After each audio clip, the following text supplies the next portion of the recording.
Here's the exact transcription that I transcribed in order to teach this lesson. This is Hallelujah by Leonard Cohen. This is Rufus Wainwright's version, so it includes every detail of his vocal melody. So if you'd like, purchase the sheet music to help support the channel. I really do appreciate it, and I enjoy every sale that comes through. Also, I think this will help you learn how to play sheet music and also follow along in the lesson. So please consider that, and I hope to see you in the next video. Thank you. Bye-bye. I almost forgot that I offer all of my transcriptions in the easy key of C, the original key, and a good range for the instrument.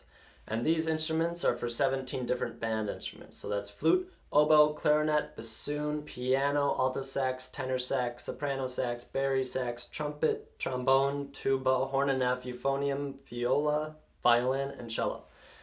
So if you are interested, please check those out. Thanks.